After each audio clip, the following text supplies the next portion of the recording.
Awdurdod, good morning, everyone. It is 9:13. We have got a long agenda to get through this morning, so we're going to make a start. So welcome everybody to this morning's meeting of the full authority. Lisa, do we have any apologies, please? We do. We have apologies from Paul Cunningham, John Brinmore-Hughes, John Evan-Jones and Rhonda Roberts. Thank you very much. Is anybody aware of any other apologies? No.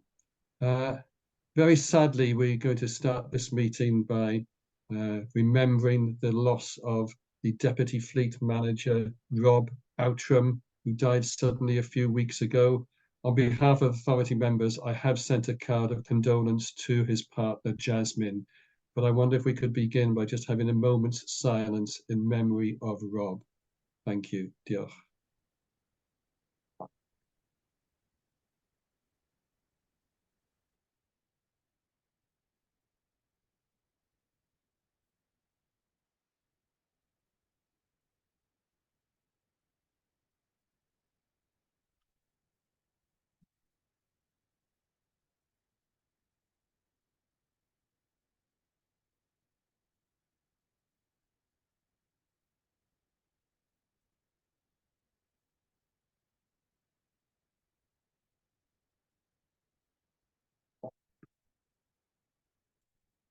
Diolch pawb. Thank you, everyone. I will be looking to attend the funeral on behalf of the authority, although obviously everybody else would be welcome to attend as well. Chief, I don't think we've had details of the funeral yet, have we?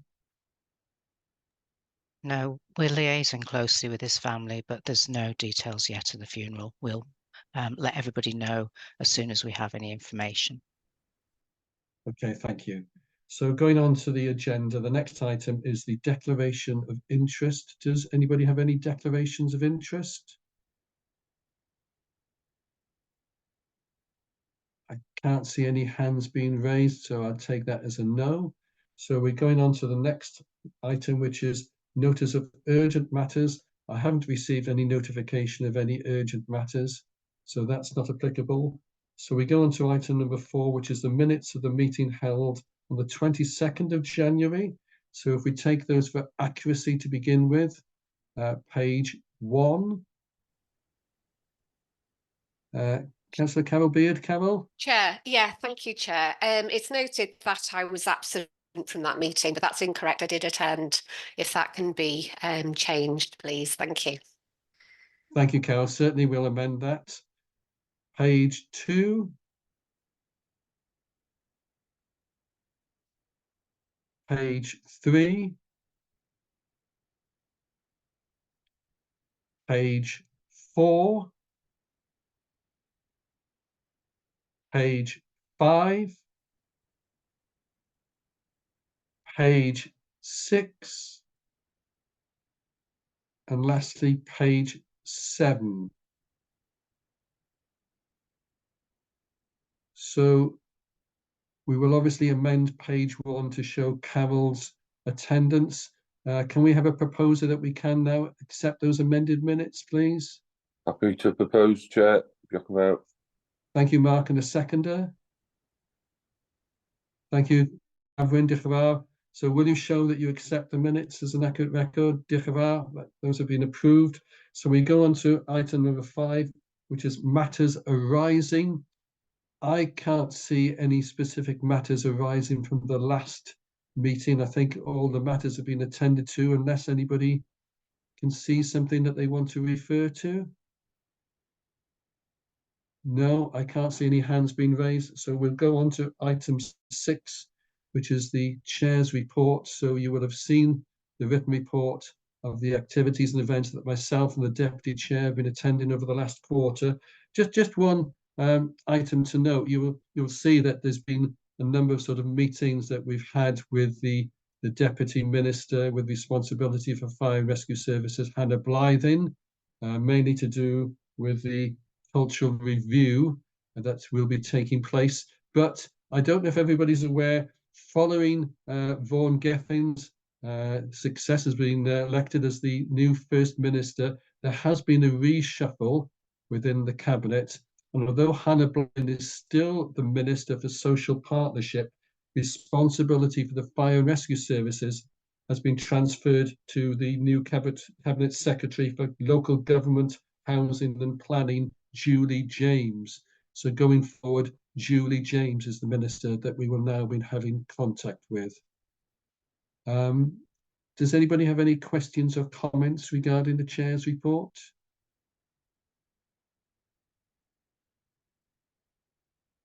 No, we'll, in that case, can somebody propose that we do just accept and note the report, please? Thank you again, Mark. Can we have a second there? Diolch Arwen, will you show that that's been accepted? Diolch yn fawr. So we now go on to item number 7, which is the independent cultural review, and over to you, Chief. Diolch. Diolch, Cyfeiriad. Yes, this follows on from the verbal updates that I provided to members on the 18th of March at both the Executive Panel meeting and the Audit Committee meeting. So I'm pleased to provide members with a written paper to update them as to our cultural journey and also progress towards commissioning an independent cultural review. I think I'm on record as saying culture is never static. It does change over time. However, it was recognised post the COVID period and with the appointment of a new Chief Fire Officer in 2021, there was an opportunity to shape the culture of the service to better reflect the world in which we now operate and to improve the services that we provide to the public of North Wales. I'm very pleased to say that the Fire Authority has supported my desire for change in the culture.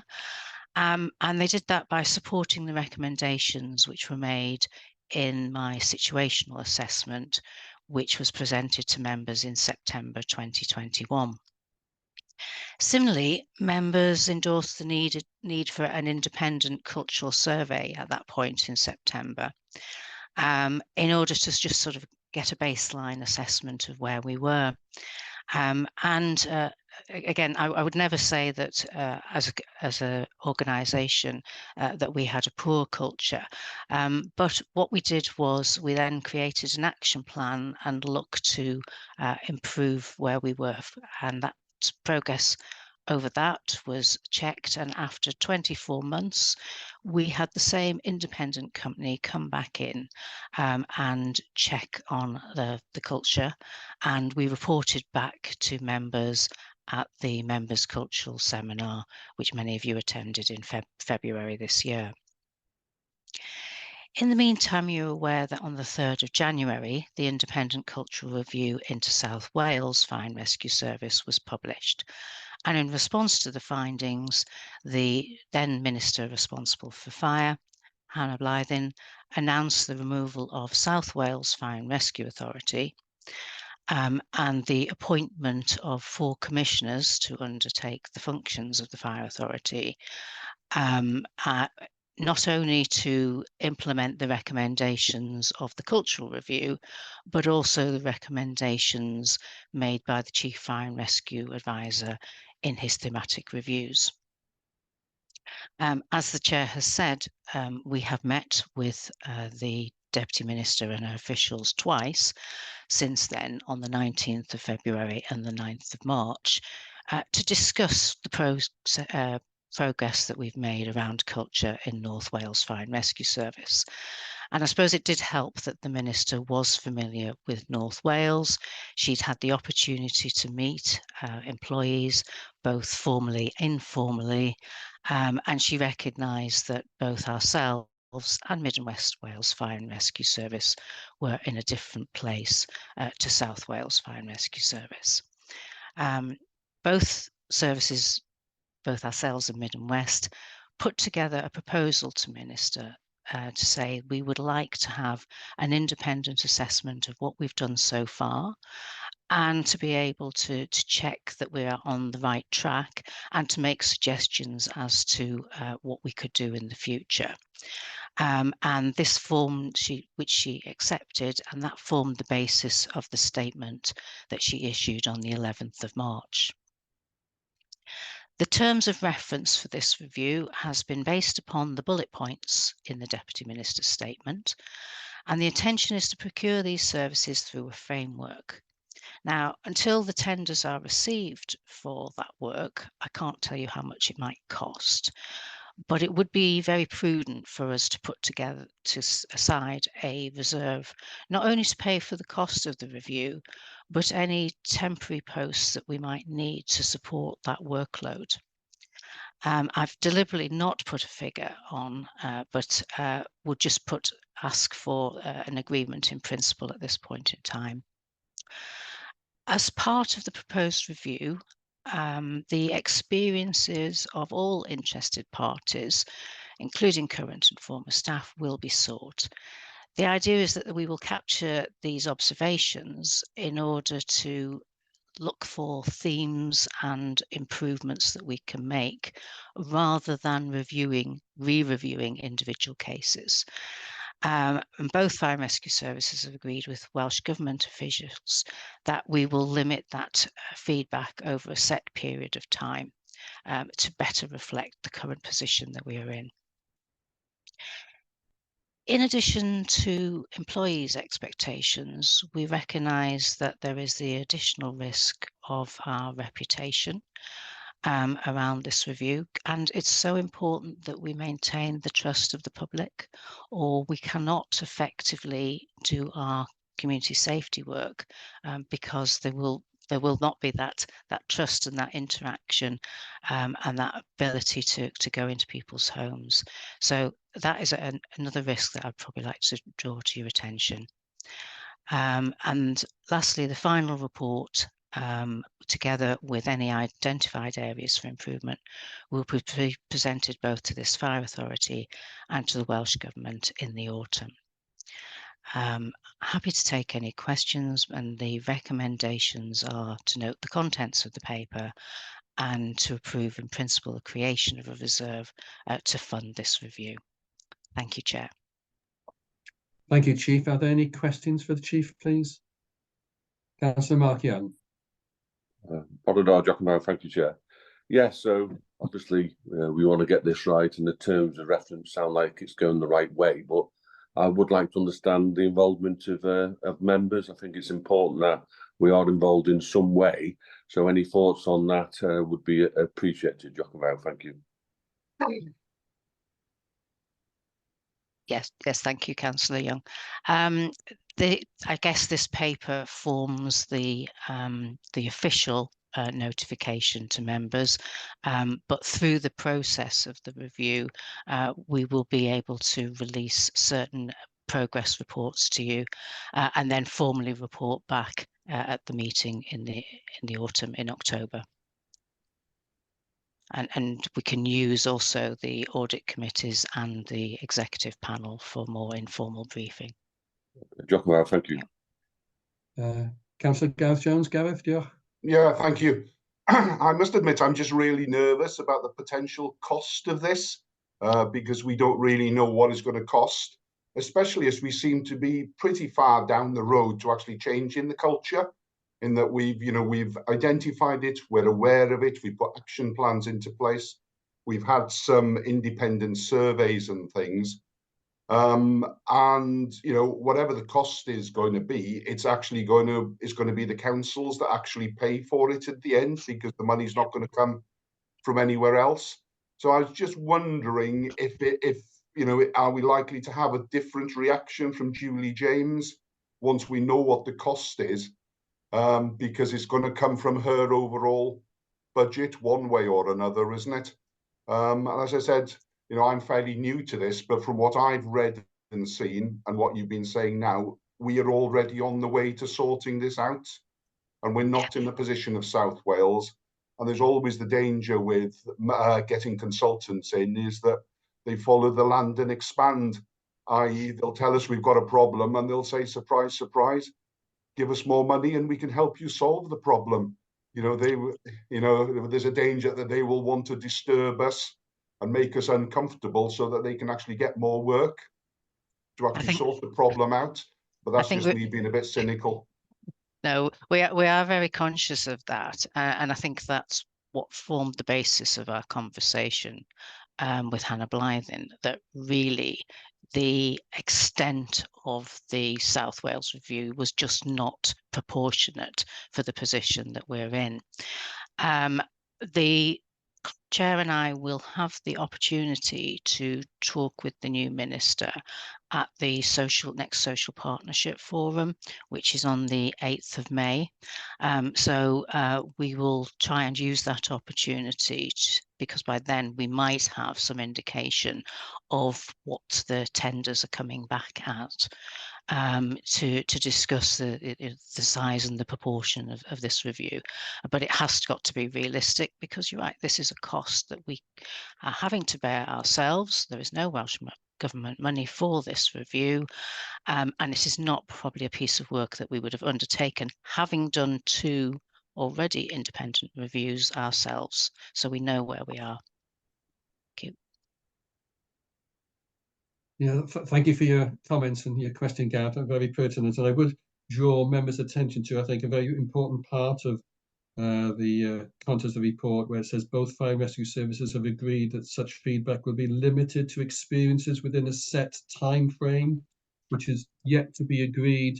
So what we're saying is we're not going to go back for years and years to sort of see what sort of complaints, concerns, members of staff may have. We're looking at sort of recent history and not going back, for a long, long time. Otherwise, it just gets too extensive and isn't sort of perhaps current and relevant to what we're seeking to do. Councillor Gareth Sandilands, Gareth? Yes, thank you, Chair. I think it's about 2 things. It's about confidence and respect. We're going to have to give our residents confidence in the service once again, particularly after the recent media reports, and therefore we need independence.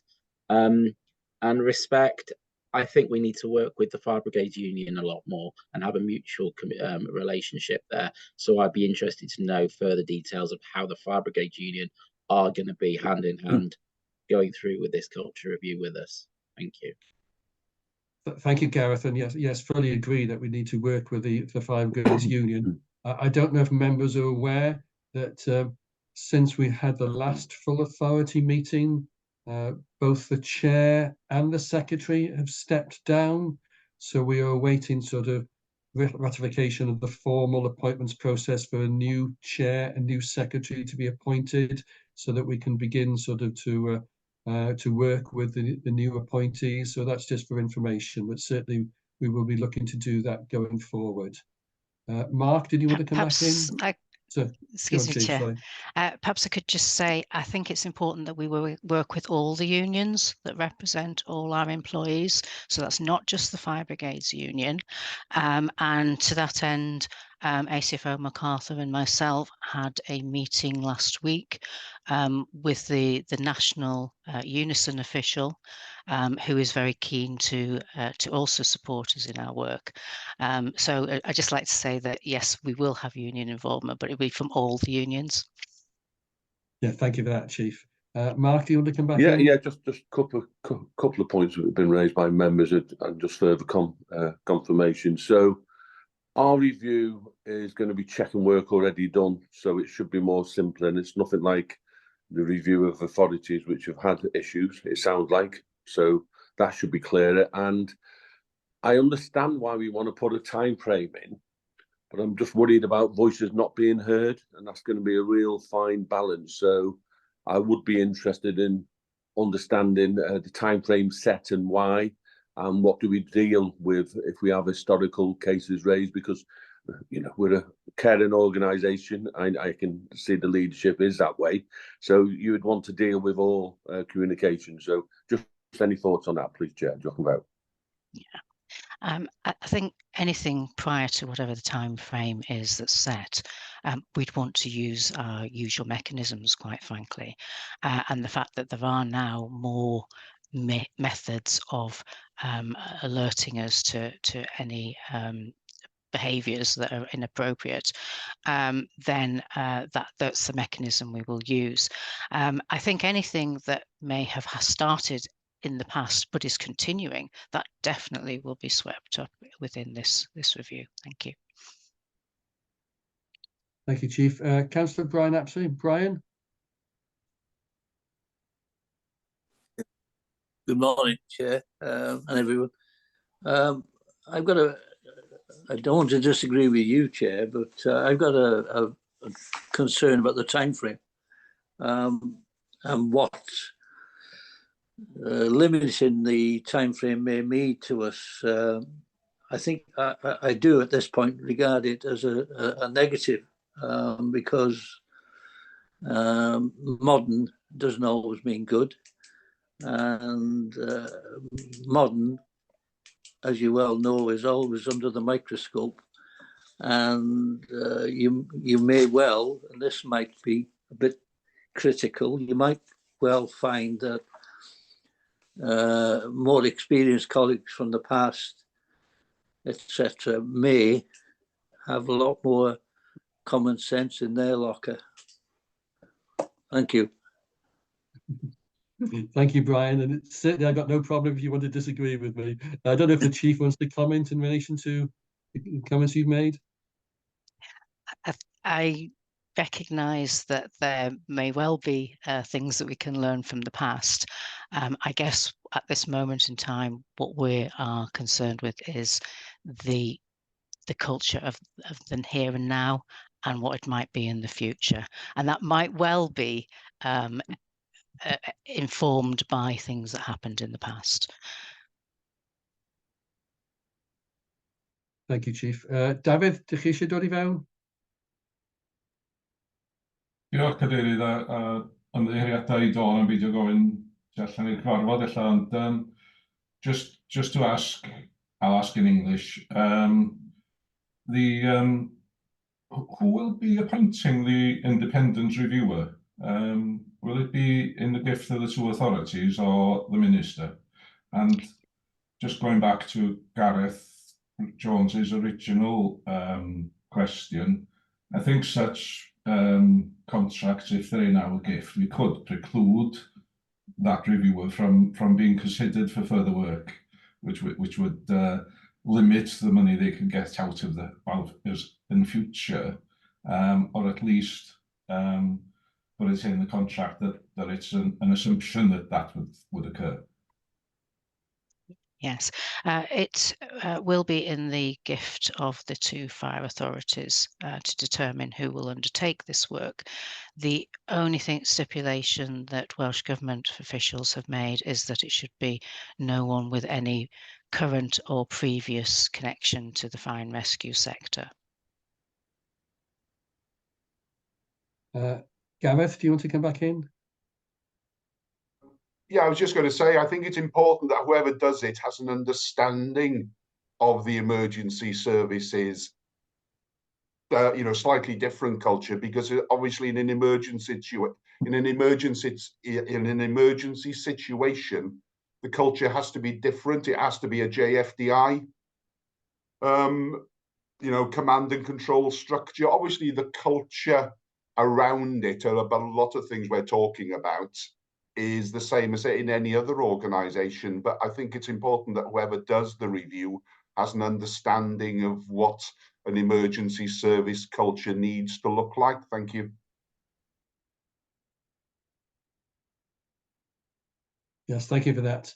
I can't see any other hands being raised. Thank you for all the comments and questions. So if I can refer members to the two recommendations, namely that we note the contents of the paper and approve in principle the creation of a reserve to fund the independent review and supporting roles within the service. Could I have a proposer, please?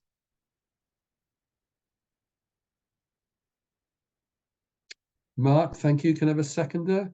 Thank you, Chris. Can you show that you approve the recommendations? That's been passed. Diolch yn fawr pawb. So we go on to item number 8, which is the emergency cover review update, and over to the Deputy Chief Fire Officer, Stuart Forshaw. Bore da, Stuart. Bore da, Cadeirydd, and diolch yn fawr. Bore da pawb, good morning everybody. The purpose of this report, members, is to provide you the latest position on the progress being made by the newly formed Emergency Cover Review Task and Finish Group. The group has been established in response to the decision made by the Fire Authority on its meeting of the 18th of December last year where members requested officers continue to work with all stakeholders to develop a new permanent option, taking into consideration today's decision and the limits of the proposed budget. Therefore, a request for expression of interest was sought from staff working at all levels across the service departments, stations and duty systems, and an emergency cover review task and finish group was established in January this year. Officers received a positive response from this request, resulting in a task and finish group comprising of 12 colleagues representing the fire stations, 4 colleagues representing corporate service departments, and 2 representatives from the Fire Brigades Union also being established. The group held its first meeting on the 1st of February this year, where members agreed their terms of reference, and they also appointed the chair and a vice chair from within the group. It was at this meeting that the group also received presentations on the current level of emergency cover provision, the process undertaken every day to cover gaps in emergency cover, and the financial constraints that any option have to deliver against. Therefore, the Emergency Cover Review Task and Finish Group has aimed to start afresh, understanding the challenges around the current pre-planning and daily interventions needed to support the provision of a more equitable emergency cover, and then explore how improvements in effectiveness and efficiency can be delivered within the budget, especially during the daytime. The group have also accepted that improvements in emergency cover, particularly in more rural areas of North Wales, are required, and understand that any proposals they put forward must meet the emergency cover review evaluation criteria used throughout the development of the options and the public consultation undertaken last year. To date, the group have met on a number of occasions, with their 5th and most recent meeting being held on the 3rd of April. Meetings are conducted in person and, importantly, across the service area at different venues to increase their visibility and accessibility for all staff. And following each meeting, the group members are tasked with speaking to their colleagues back within their workplaces to gauge feedback on the ideas being discussed in order that the wider workforce remain informed on progress. Colleagues from across the workforce are also encouraged to bring their ideas forward to the Emergency Cover Review Task and Finish Group representatives for inclusion in the group discussions. Members of the Fire Authority will be updated on the progress of the group's option development in the coming months, prior to any option being presented to the authority in the summer for a decision. So therefore, members, it's recommended that you are asked to note the engagements of all stakeholders on the Emergency Cover Review Task and Finish Group to work together to develop options that deliver improvements in emergency cover for the community in North Wales, and note the progress made by the Task and Finish Group to date. Diolch yn fawr, Cadeirydd. Thank you, Chair, and I'm now happy to take any questions that members may have. So thank you, Stuart. Perhaps I could begin by asking a question, and I think it's very positive to hear that sort of the group recognise that, that the problem is still out there and that we do need to try and find a solution to tackle the problem. But can I put you on the spot and ask, are we actually making any progress in identifying some possible viable solutions that will help to alleviate the problem? Well, Chair, yes, the progress is being made within the discussions, and not only have the group had presentations from members of the finance team and our availability team just to understand the problem, they've also started looking across the UK fire and rescue service sector as a whole, and that's included other fire and rescue services who are using different ways of delivering an emergency response, whether that's through change of duty systems, changes in the way that they staff fire engines, and actually receiving presentations from officers and colleagues working within those other services, just to see what it's like across the UK as a whole, because as we discussed last year, we are not the only fire and rescue service that has this problem to solve regarding daytime availability, especially across our retained duty system, more rural area stations. So they have come up with a number of ideas, which they've been encouraged to experiment with, discuss in more detail with colleagues out on stations, engage any kind of interest, engage opinion. They are now refining those options that they've discussed down to a couple, and they're being encouraged to actually come up with what would be a viable option before the next Fire Authority meeting in July, when we can hopefully come in and update members in more detail on what that option would look like. Clearly, that then has to be agreed by yourselves before we then go into any consultation negotiation with any rep bodies and the wider workforce. Great, thank you, sir. It sounds like a case of watch this space, hopefully. Cynghorydd Gwynfor Owen. Gwynfor, diolch.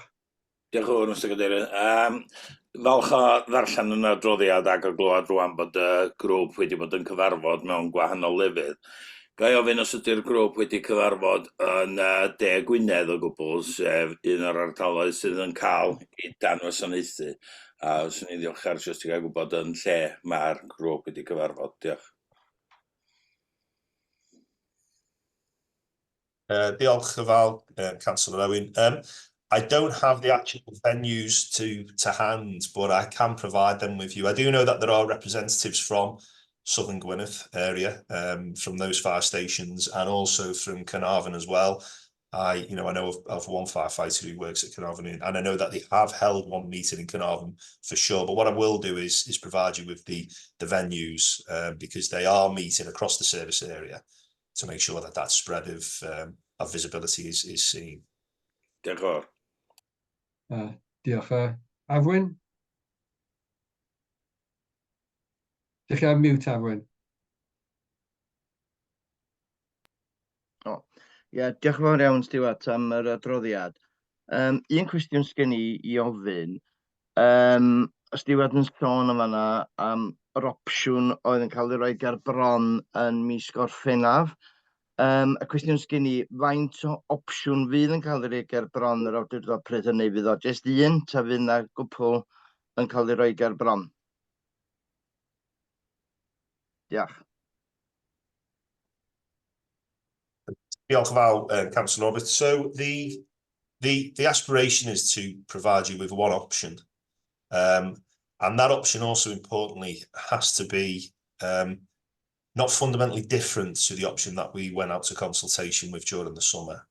So the Task and Finish group have been asked to identify an option that will still deliver those additional 3 stations across the more rural areas, because that was, if you remember, what was which was accepted by members of the public when we went out to public consultation.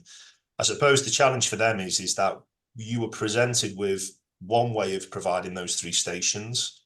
That was with option 1A, which actually was going to deliver a potentially 4th station with the movement of one of our whole-time fire appliances from Wrexham. What they've got to do is try and look at another method, is how they can deliver those additional 3 stations. Anything fundamentally different from that would I suppose, come into the realms of, do we need to go out to public consultation again? And obviously that's a discussion that we'll have to have if that appears. But the aspiration is not to come up with something that isn't fundamentally different to what was previously consulted on, and then you to be presented with that option.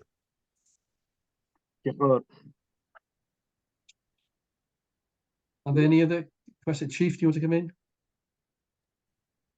It's really just for members' awareness.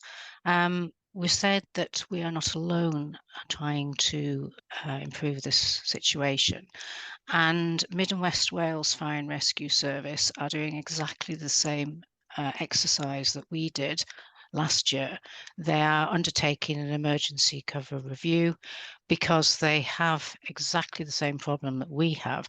We have guaranteed cover along the coast, along the top of North Wales, and no guaranteed cover during the day for the rest of our area.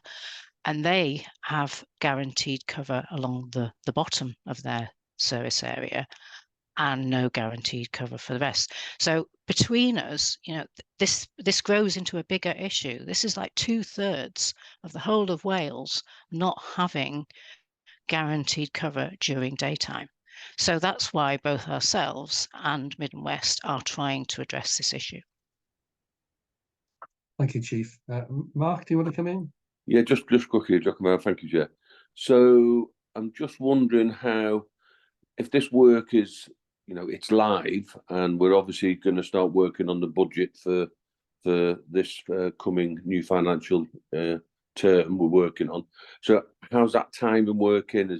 I'm sure Helen's got it in her mind how it's going to work, but it'd be good for members to understand, because one's going to have an impact on the other. So I just wondered what work had gone on between relevant officers with that, please.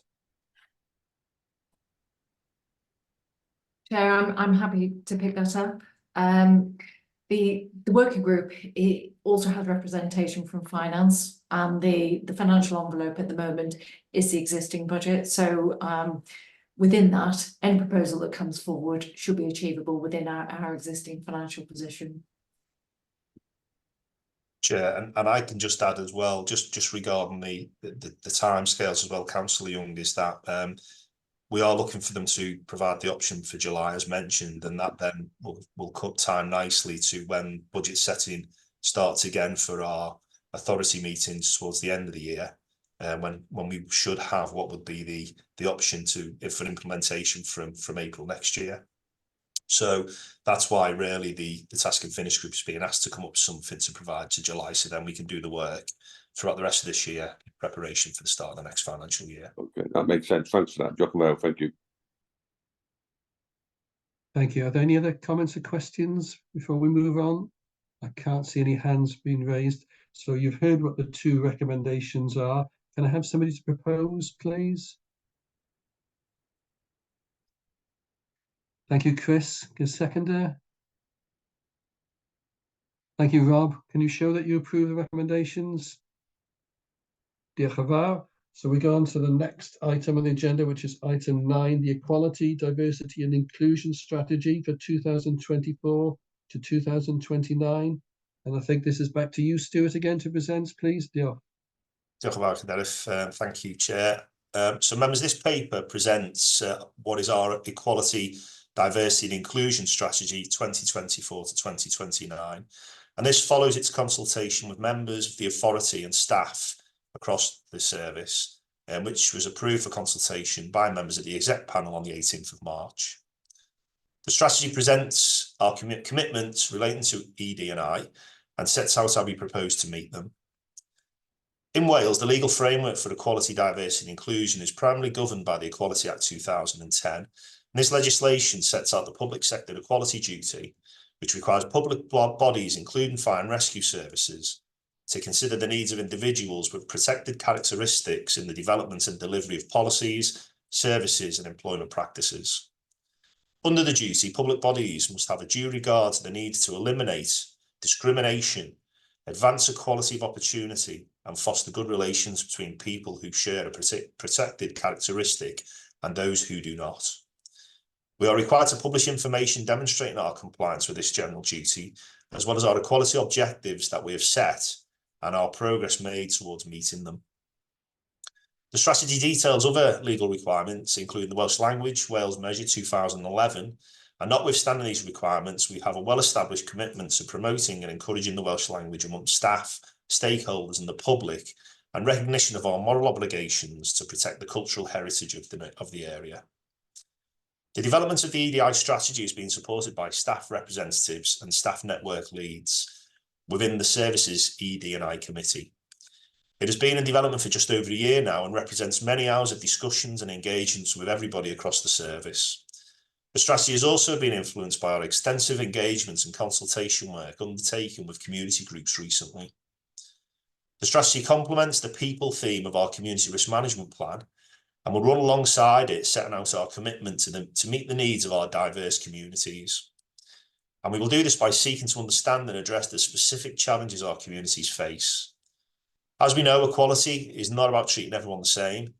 It's about ensuring that access to opportunities is available to all by taking account of people's differences. This requires a proactive approach to engagements and culturally competent workforce who can provide targeted support to help individuals and stay safe and well. The strategy, you will see, has 4 brief themes that set the cornerstones for our future equality action planning.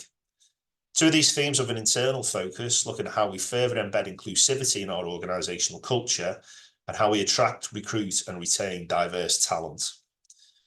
The other 2 themes have a focus on delivering inclusive services to our communities and ensuring that we continue to develop effective partnerships that enhance our EDI knowledge and expertise and extend our outreach into our communities.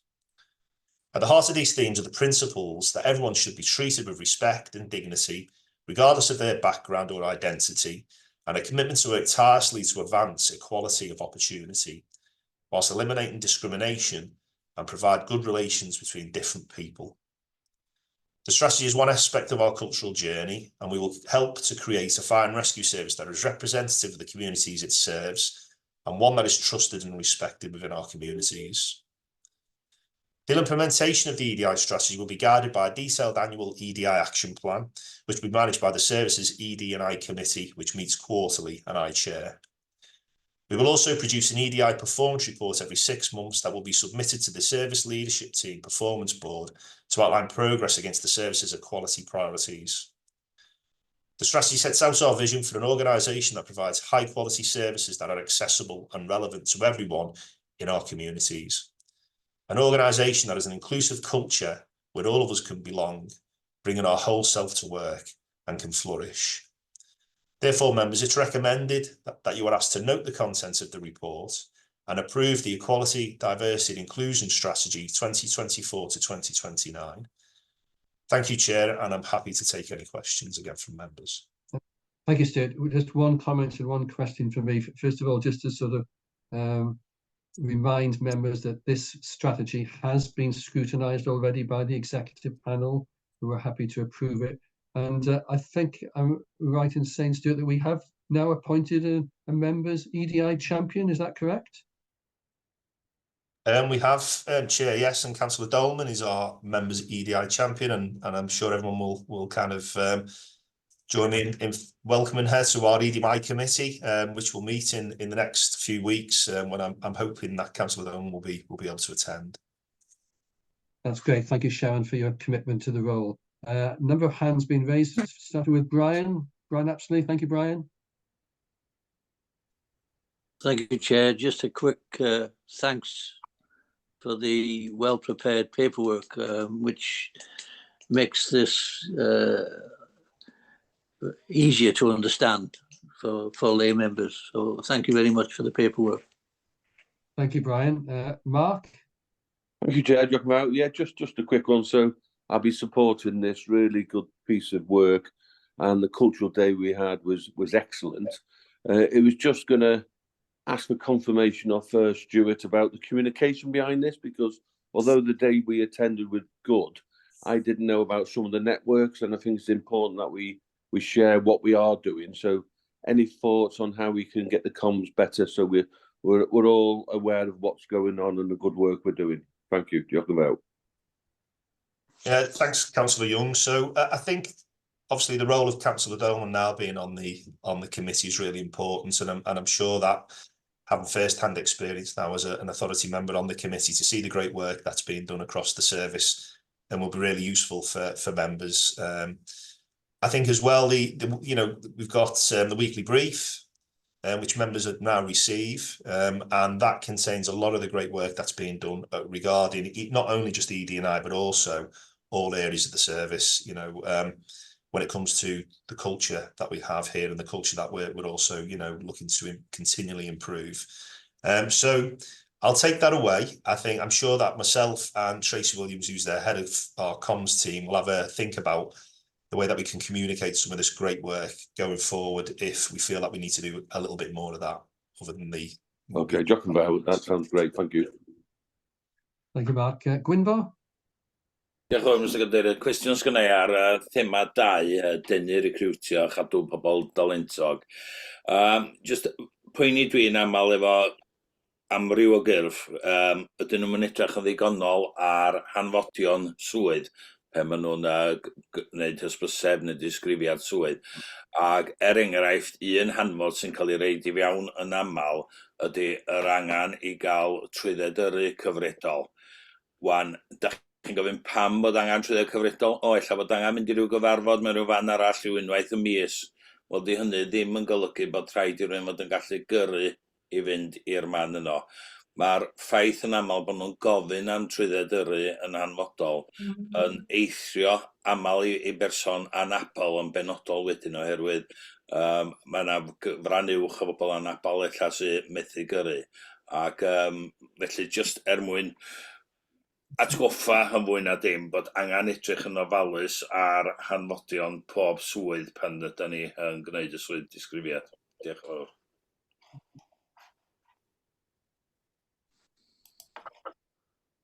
Diolch Gwynfor. I don't know, Stuart, if you wanted to respond to that or just me. Yeah, it's a point well made. So, diolch, Councillor. And we have different essential criteria for all the roles, various roles across the service, but yeah, it's certainly something that is noted, and we will continue to do. Thank you. Diolch Gwynfor. I can't see any other hands being raised, so can I invite you to approve the two recommendations that are before you? Can I have a proposer, please?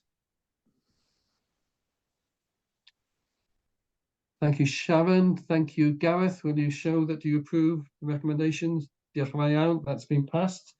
So we now go on to item number 10, which is the North Wales Healthy Travel Charter, and over to Assistant Chief Fire Officer Justin Evans. Croeso, Justin.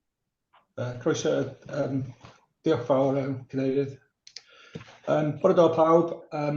This paper outlines the obligations prescribed within the North Wales Healthy Travel Charter and sets out the practical considerations needed to implement them. The North Wales Healthy Travel Charter is overseen by Public Health Wales and aligns with Welsh Government strategies on transportation, decarbonisation and public health. The Charter has been developed by Betsy Cadwaladr University Health Board Health Team in partnership with key organisations across North Wales, which include the 6 local authorities, Sustrans, Natural Resources Wales and Transport for Wales.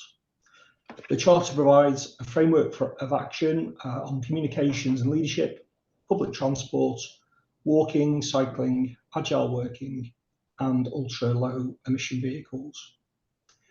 Many of the Charter's obligations can be achieved through the delivery of our fleet decarbonisation plan and our environmental strategy. These are through actions ranging from promoting healthy travel options to assessing and providing the necessary infrastructure for sustainable transportation. Members will have noted 2 tables in the paper. Table 1 outlines how our existing policies already meet many of the Charter's commitments, and for the commitments not yet met, practical actions have been agreed by our service leadership team, and these are detailed within Table 2. Signing the Charter represents a significant milestone for us in our journey towards a more sustainable and inclusive future. By aligning our practices with the Charter's principles, we affirm our commitment to the well-being of our communities and the preservation of our environment. Our approach to meeting the Charter's commitments extends beyond mere compliance. It reflects our approach to inclusivity, well-being and environmental stewardship. And by establishing a network of sustainable travel champions and collaborating with partners, we aim to foster a culture of active and sustainable travel within our organisation and beyond. Compliance with the Charter aligns with the authority's long-term improvement and wellbeing objectives, and it has no known budgetary or staffing impacts. Ratification of the Charter was endorsed by the Executive Panel on December the 18th, 2023, and the Charter ratification signifies a significant step forward in our commitment to sustainable travel practices.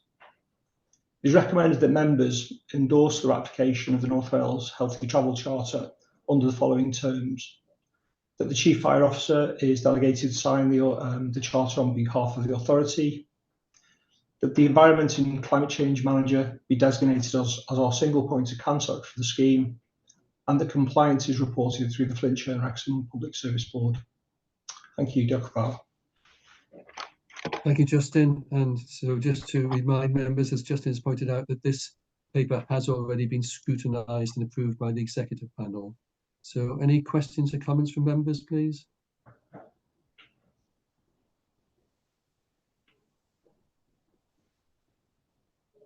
No, I can't see any hands being raised. In that case, can I invite somebody to propose that we accept the recommendations?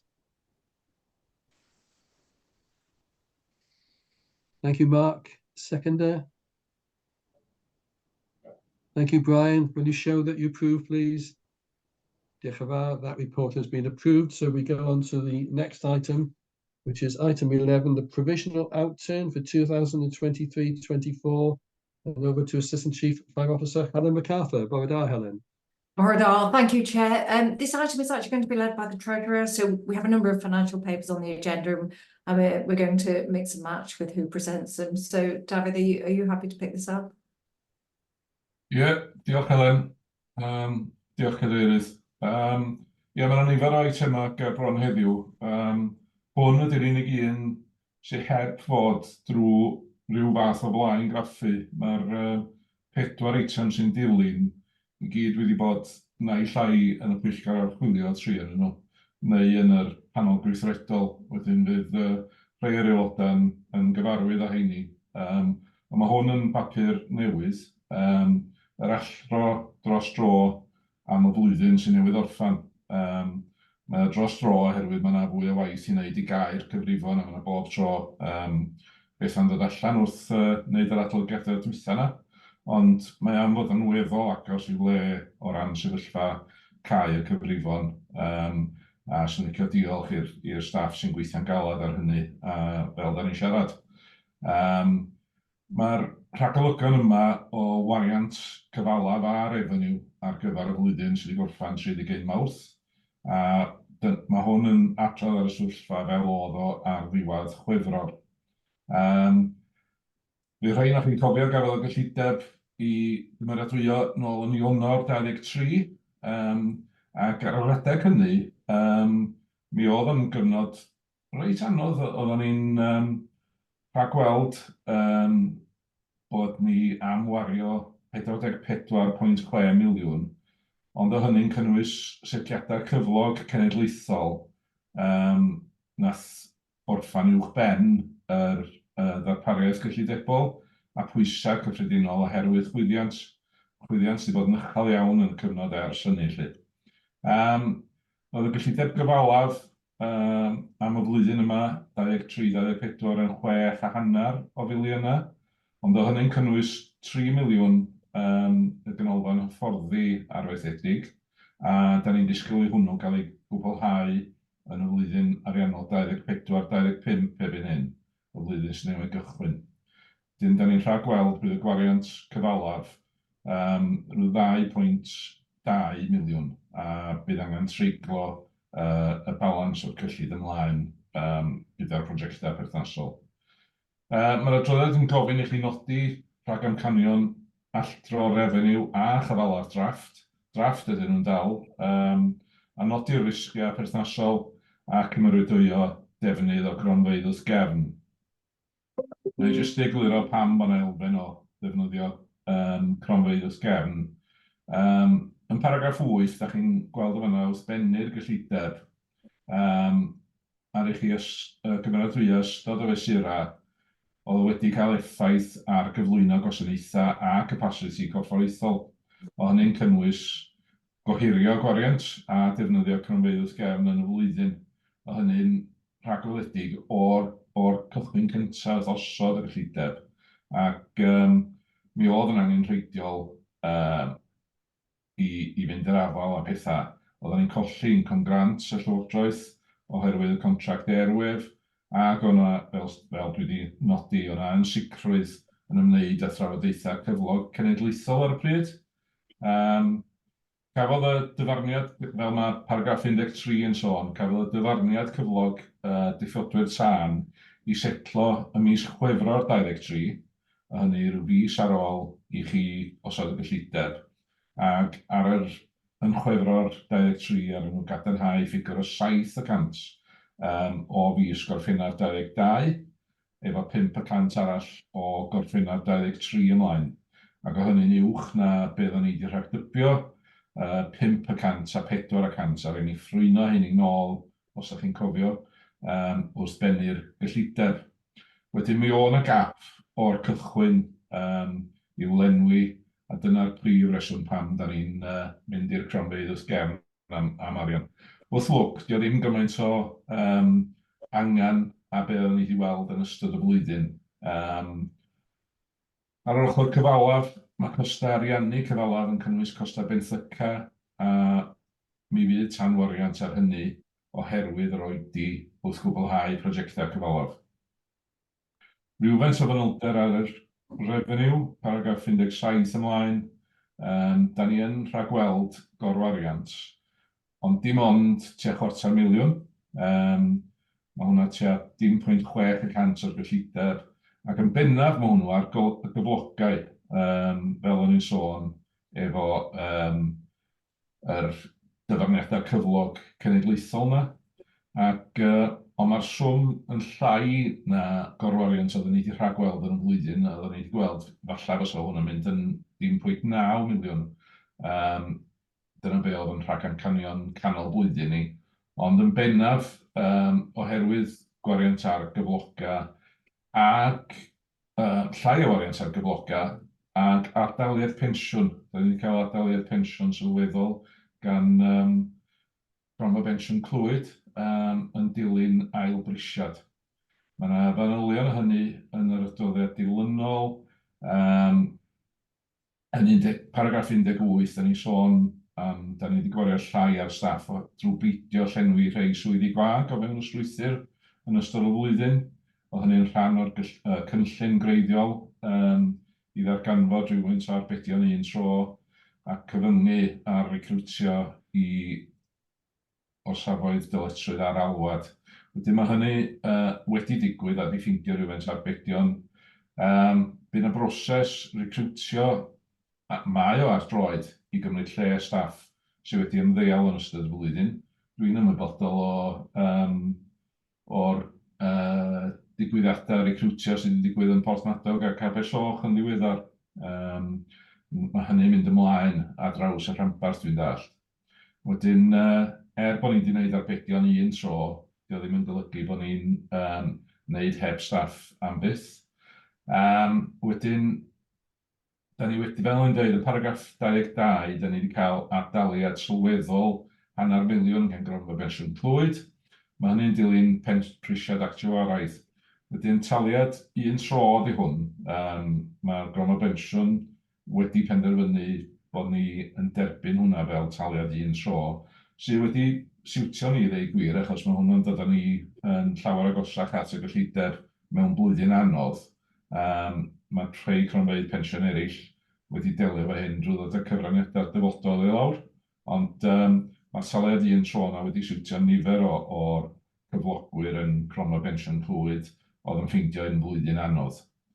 Ymlaen i bethau ar wahân i gyfloga yn paragraff 25, ers yr adroddiad dwytha, mae'n oedi wedi bod o ran gwariant nwydda a gwasanaethau, ac o ganlyniad mae'r gorwariant wedi lleihau rhywfaint oherwydd hynny hefyd. Da ni'n sôn llai na beth da ni'n sôn am ar gyfloga oherwydd bod ni'n gwario mwyafrif y gyllideb ar gyfloga wrth gwrs. Ond yn anffodus wrth oedi cyflenwad rhai nwydda fel kits tân, mae hynny am roi pwysau ar gyllideb 24-25. O ran eiddo, mae costau eiddo, da ni wedi gorwario fy myryn yma, ond mae o'n ostyniad ar yr £500,000 wedi rhagweld manylion yn paragraff 27 ymlaen yma. Ac yn paragraff 30, da ni'n sôn am yr adroddiad wedi elwa o ostyniad mewn treth anomistig hefyd. Di hynny ddim yn golygu bod yr gyfradd treth di mynd lawr, mae hynny oherwydd apeliadau treth i'r tribunlys ar nifer o safoedd tân ac yn y blaen, lle mae'r prisiwr wedi gorfod gostwng yr asesiad ar yr eiddo hynny. A wedyn, cludiant, mae gyllideb cludiant, mae'r amrywiad hynny i fyny, oedden ni wedi rhagweld 0.1 miliwn o amrywiad, mae hwnna i fyny i 350 o filoedd. Oherwydd cynnydd mewn costau tanwyd, da ni gyd wedi yn ystod y flwyddyn sy'n newydd ddod i ben. Da ni'n gwybod fel mae prisiau diesel ac yn y blaen wedi bod yn mynd i fyny yn sylweddol. Cyflenwadau, gorwariant, paragraff 32, da ni'n sôn am gorwariant o just dros filiwn yn fyna. Mae hwnna lawr o bron i 1.4 miliwn oedden ni wedi rhagweld. A mae hynny am nifer o resymau. Ond yn bennaf, fel da ni'n sôn yn paragraff 36, wrth brynu kits tân ychwanegol, Mae trafodaethau'n parhau ledled Cymru efo cyflenwydd y kit hynny. Ac oherwydd yr oedi o ran cyflenwi, mi fydd y kit tan yna ddim yn cael ei gyflenwi tan flwyddyn sy'n newid gychwyn, 24-25. Wedyn, mae'r cyfrifwyr wedi clusnodi cyllid mewn cronfos gefn ar gyfer delio efo hynny yn y flwyddyn dilynol. Toiledau trydydd parti, mae yna orwariant ymylol o fanna, ddim byd mawr ariannu cyfalaf, eto dim newid mawr yma yna. Cyfalaf, paragraff 50 ymlaen. Y ddau sydd wedi newid yn y tabl ar tudalen 52 o dan paragraff 55 yn y Gymraeg. Y ddau sydd wedi newid ydy fflyd, lle mae'r system rhwystro cwympiadau wedi gohirio, ac wrth gwrs y ganolfan hyfforddi arfaethedig, hwnna di'r treigliad mwyaf. Ac benthyca yn y tymor byr, fel mae paragraff 56 yn sôn, yn tymor byr mae'r awdurdod wedi defnyddio benthyca mewnol, sy'n golygu bod ni wedi osgoi mynd i benthyca yn allanol yn ystod y flwyddyn 23-24.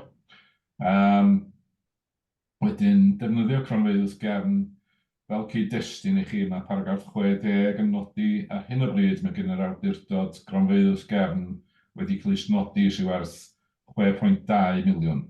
Felly, di o ddim yn draffath i fynd i chwilio am y swm sy'n cael ei sôn yn paragraff 62.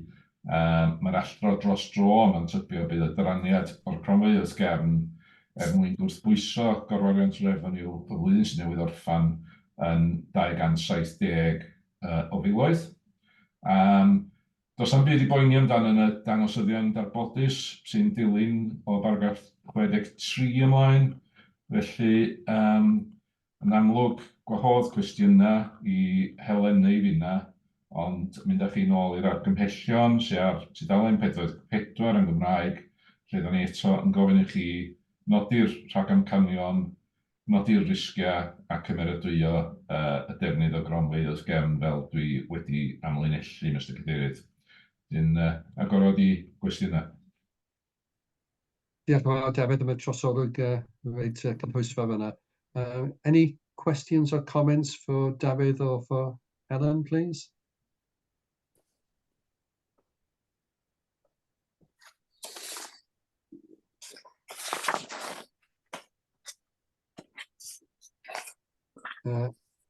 Gareth?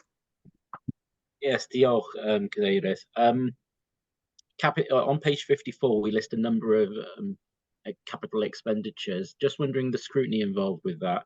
In Denbighshire County Council, we have a capital scrutiny group which examines every project coming to us for capital spend, and we evaluate it against spend to save, basically. Are those things going to save us money in the long term, given the fact that we have very short allowance for money these days? What sort of scrutiny are there on those projects going forward? Thank you for that question. I don't know if it's Helen or David is going to answer that.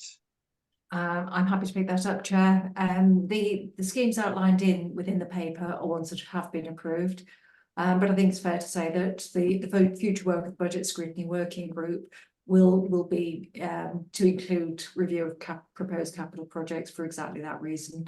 Some things we absolutely have to do, such as the replacement of fire appliances, but other schemes have a more discretionary element, and certainly the Budget Scrutiny Working Group will be considering each of those. Thank you, Helen. Does that answer your question, Gareth? Yes, thank you. Yeah. Perhaps I could raise a question. Paragraph 34 that begins with the largest element of expenditure relates to the National Filing contract, which has an annual cost of 0.84 million. This is under the heading of supplies. And then it goes on to say that, however, at this stage, an implementation date is not known for ESMCP, and there is no alternative to the filing contract. Previously, support of 0.4.2 million was received from the Welsh Government, but this was withdrawn from the 1st of April 2023 and remains an ongoing cost pressure. So it is disappointing that we've had funding withdrawn by the Welsh Government, and going forward, it seems that there's no alternative. And I'm just concerned about what if the costs of this project control, and we don't actually have any means of sort of controlling that. I don't know if you're able to comment on that, Helen. Thank you. It very much is a national challenge, not only for our sector, but also for other emergency service providers as well. Certainly, there is a national group looking at this. I think it is recognised that it's a challenge. The implementation date for the new system is likely to be 2029, 2030. There is also a national legal challenge on the increase in costs inherent within the contract. There is an inflationary increase each year, and clearly over the last couple of years that's been quite significant. Beyond that, I'm afraid I can't give very much assurance, save and except for the fact that we are looking at all of our spend, so where to reduce down the number of units that we have, where it's practical to do so, and whilst maintaining our ability to operate. So it's a challenging circumstance for us. Thank you, Helen. Chief, did you want to come in on that? Yes, only to say that I understood the Welsh Government's argument that they felt that the grant that they gave towards this was for day-to-day running costs.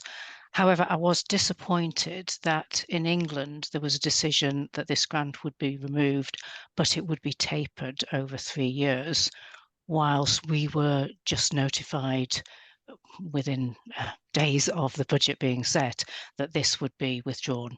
So that was an added challenge. I think that the more you get notification of funding that is being withdrawn, the more you have the opportunity to make changes that will reflect that.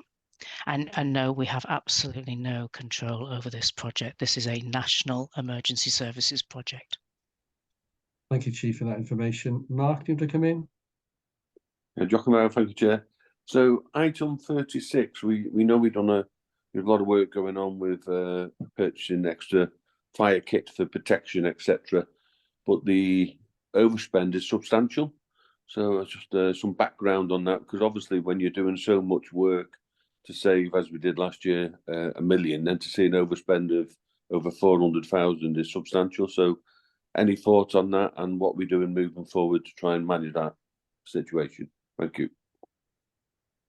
In respect to the fire kit, a lot of the purchases are I suppose, influenced by the work of the contaminants working group. Historically, a fire kit had a lifespan, and that's dependent on the number of washes. Due to the work of contaminants, fire kits are washed much more regularly, and that's particularly relevant in our training sector, where an individual might have a change of kit, perhaps 1 or 2 on a day. So we absolutely need to have those kits. Also, given the nature and the diverse nature of our workforce, we have people various shapes and sizes, heights, etc., etc.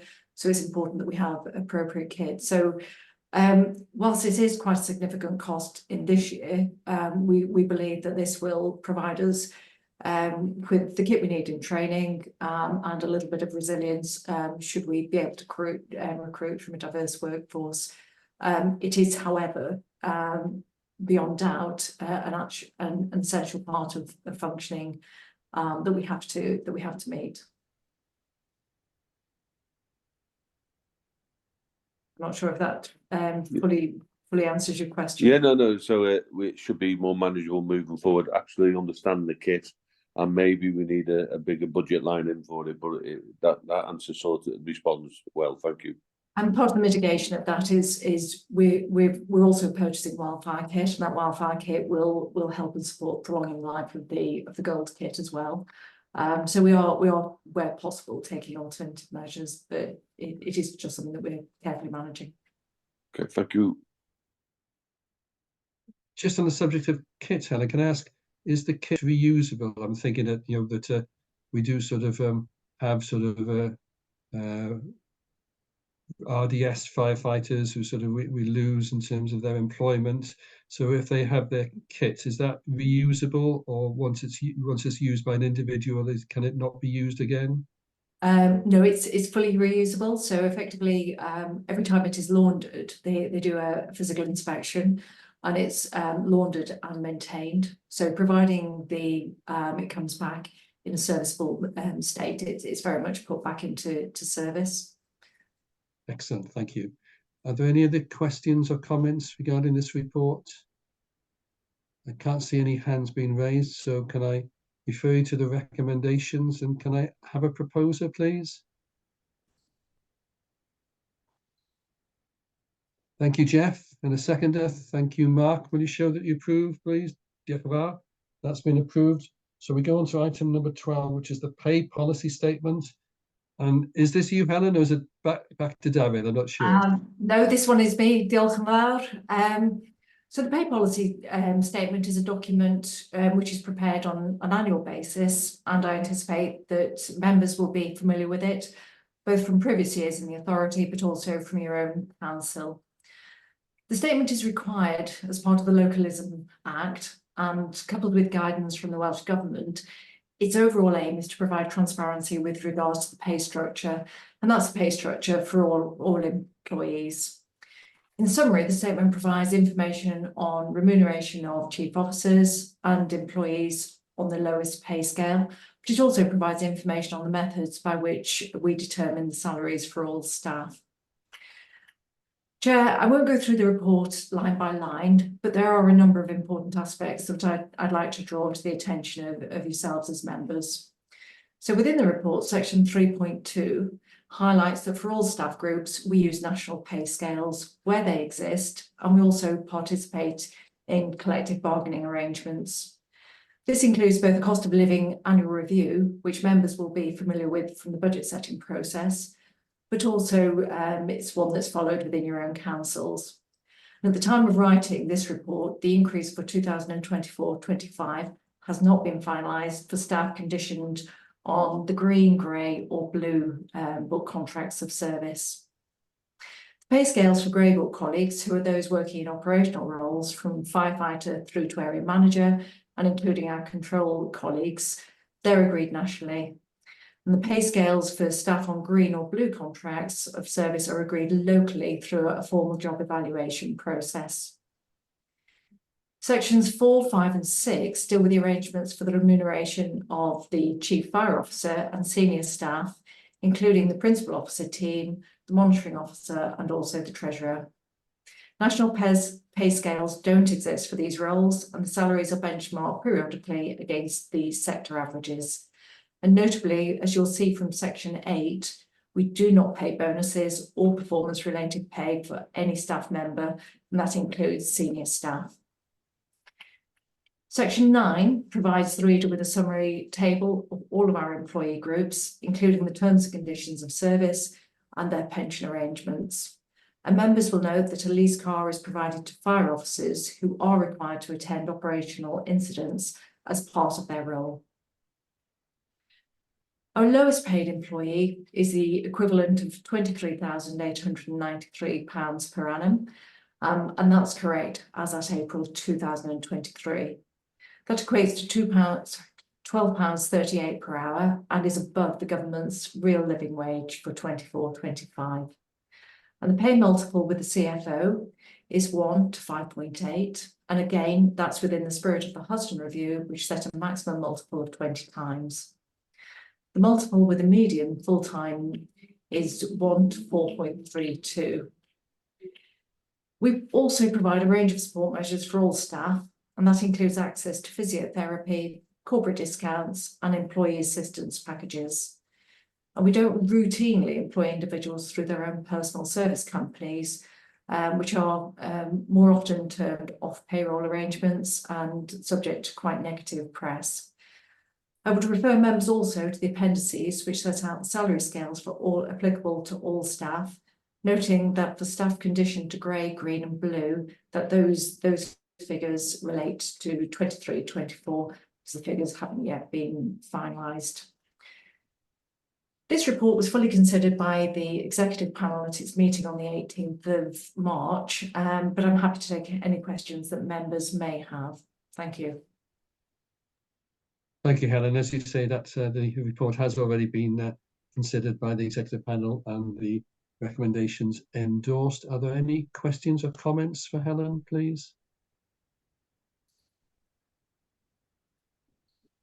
I can't see any hands being raised. It is a straightforward report, so can I have a proposer, please? Thank you, Gwynfor. Diolch yn fawr, Gwynfor. And a seconder? Diolch, Gareth. If you show that you approve, diolch yn fawr. That has been passed. So we go on to the next item, which is the Treasury Management Strategy for 2024-25. Back to you, Helen, is it? Back to David. Thank you. Nôl i chi, David. Diolch. Diolch, Dylan. To me, to you, bore yma. Strategaeth rheoli trosoriaeth 24-25. Mae hwn yn adroddiad sydd wedi bod ger bron Pwyllgor Archwilio. Ar y diwrnod hwnnw rhyw fis yn ôl, fi gafodd yr aelodau gyflwyniad gen ymgynghorwyr arbenigol Arlen Close, oedd yn rhoi rhywfaint o'r strategaeth yma mewn cyd-destun ac oedd yn gyflwyniad eitha dealladwy i'r aelodau heini gobeithio. Ac gobeithio fod rhywfaint o'r aelodau'r Pwyllgor Archwilio'n cofio hwn i mi gael bras gamu drwyddo fo bore yma, hytrach na bod fi'n mynd drwy bob gair felly. Wedyn, da ni'n gyflwyno wan yr strategaeth am y flwyddyn o Ebrill 24 tan Mawrth 25. Mae'r strategaeth yma'n dangos sut bydd yr awdurdod yn rheoli i fenthygiadau a'i fuddsoddiadau ar gyfer y flwyddyn i ddod. Be fyddwn ni'n gofyn i chi fel aelodau ydy gymeradwyo'r strategaeth yma bore yma. Mae'n ofyniad i'r corff llawn sef awdurdod yn achos ni i gymeradwyo hwn. Tra mae'r Pwyllgor Archwilio efo'r hawl dirprwyedig i edrych ar y manylder a derbyn yr adroddiadau monitro yn ystod y flwyddyn. Mae'r strategaeth ei hun yn atodiad un i'r adroddiad, ac yn gyffredinol wrth fuddsoddi, mi fydd yr awdurdod yn cadw at egwyddorion SLAI, da ni'n galw nhw, lle mae y SLAI yn acronym am Security, Liquidity a Yield. Mae hynny wedi nodi yn paragraff 10 o'r adroddiad, diogelwch, hylifedd a dychweliadau llog yn Gymraeg. Yn yr ordor yna, lle. So, da ni'n edrych ar y diogelwch gyntaf a mwyaf pwysig, wedyn y hylifedd, bod gennym ni arian pryd da ni angen o, a wedyn y dychweliadau llog i wneud y gorau o'n enillion ar fuddsoddiadau. Mi fydd yr awdurdod yn parhau i fenthyg i ariannu gwariant cyfalaf. Nes i adrodd yn gynharach bore yma bod ni heb gymryd benthygiad ychwanegol yn y flwyddyn dwytha, ond mi ydyn ni'n benthyg fel da ni angen, ac da ni'n amcangyfrif byddwn ni'n benthyg 5.67 miliwn i ariannu'r gwariant cyfalaf. Mae yna amcangyfrif bydd llog ar fenthygiadau o gwmpas 1.8 miliwn yn ystod y flwyddyn, ac mae'r strategaeth manwl ar tudalen 78 i 95 yn y Gymraeg. The detailed Treasury Management Strategy is on pages 80 to 97 in English. Mae'r argymhelliad yn paragraff 4, tudalen 75 o'r pecyn. The recommendation is in paragraph 4 on page 77 of the pack for you today. A da ni'n gofyn i chi gymeradwyo'r strategaeth rheoli trosoriaeth ar gyfer 24-25 gan roi elfen o ddibyniaeth ar cyd-aelodau sydd wedi cael cyflwyniad llawer mwy manwl yn yr Pwyllgor Archwilio. Hapus i dderbyn cwestiynau, Mr. Cadeirydd. Diolch yn fawr, David. Mark, as the committee, I don't know if you had anything else that you wanted to add, seeing as been before you for school.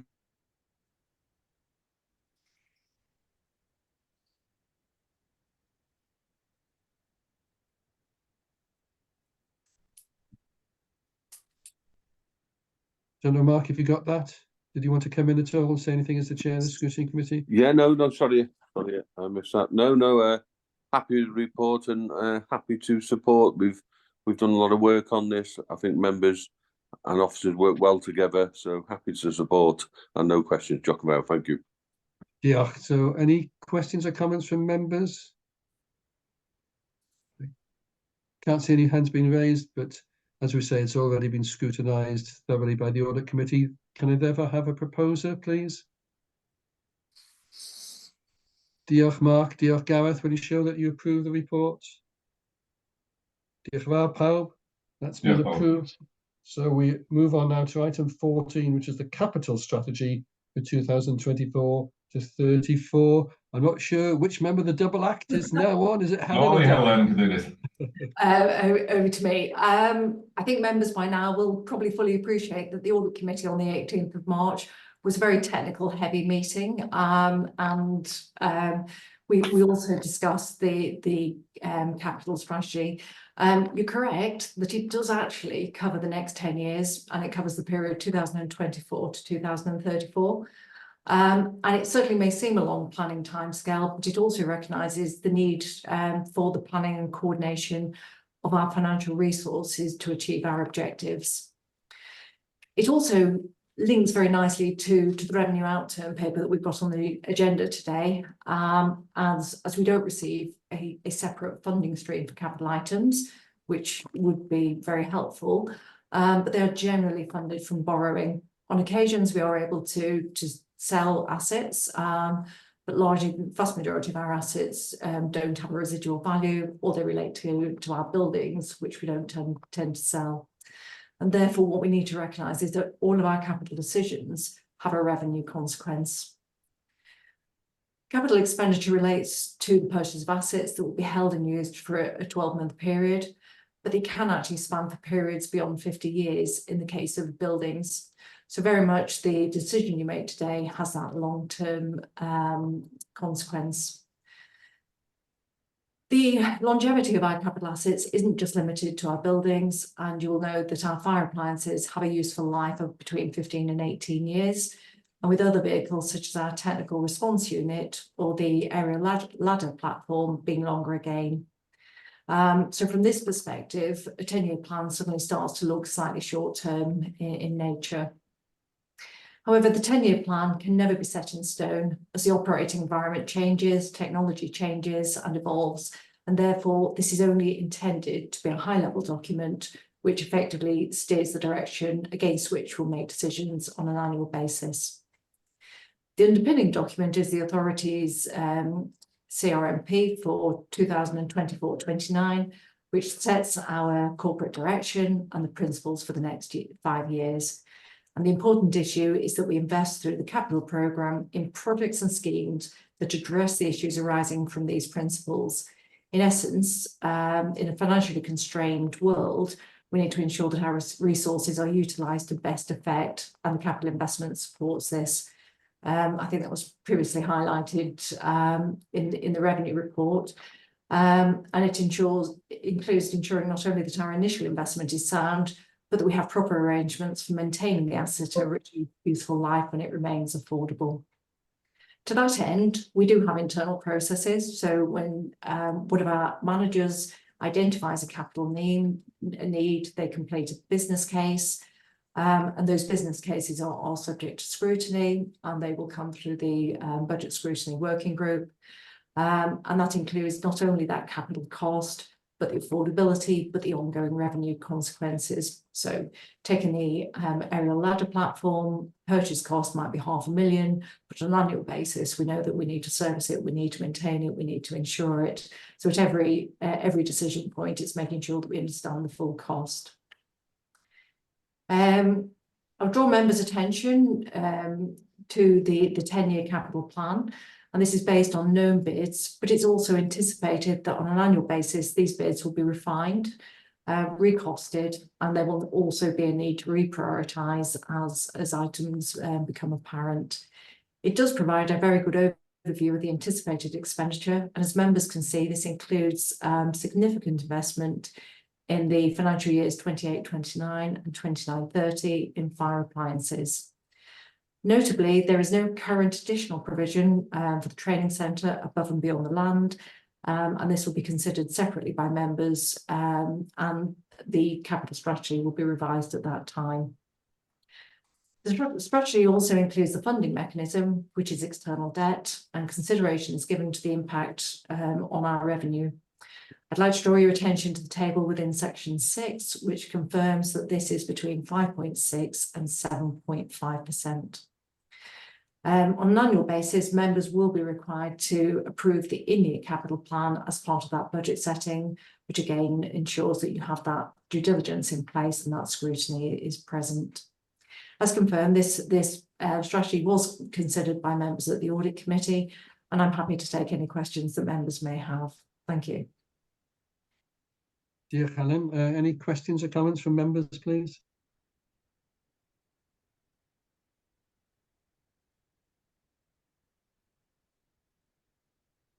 I can't see any hands being raised. Obviously, they have full confidence in the scrutiny process that's taken place through the Audit Committee. Well done, Mark. Can I have somebody in that case to propose that we do approve the capital strategy for the next 10 years, please? Diolch, Mark. Diolch, Chris. If you all show that's been approved. Diolch. So we go on to item 15, which is the financial reserve strategy. And I think I've got it right in saying, David, dych chi nôl ymlaen? Sorry, Cadeirydd. Na, nôl I Helen eto am hon. Oh, right. Chair, I do apologise. I think we've confused matters. But the reserve strategy is the last financial paper on the agenda today. And again, this was another paper that was considered by the Audit Committee at its meeting on the 18th of March. It relates to the reserve strategy and it was last reviewed and approved by members in January 2021. And whilst it still is valid, it's good practice to review the strategy to ensure that it's consistent with the approach that you as members would wish to adopt. You will be aware that the reserves are reported within the annual statement of accounts, and by way of a recap, I think it might be helpful to outline the nature of the authority's reserves. In very broad terms, they fall into two categories, usable or unusable. The unusable reserves arise from technical accounting arrangements, and as members will see from the strategy, include the revaluation reserve, capital adjustment reserve, and also the pensions reserve. The pensions reserve is actually a negative reserve because our firefighters' pension fund doesn't have underlying assets. Notably, they're not cash backed and cannot be utilised in any way.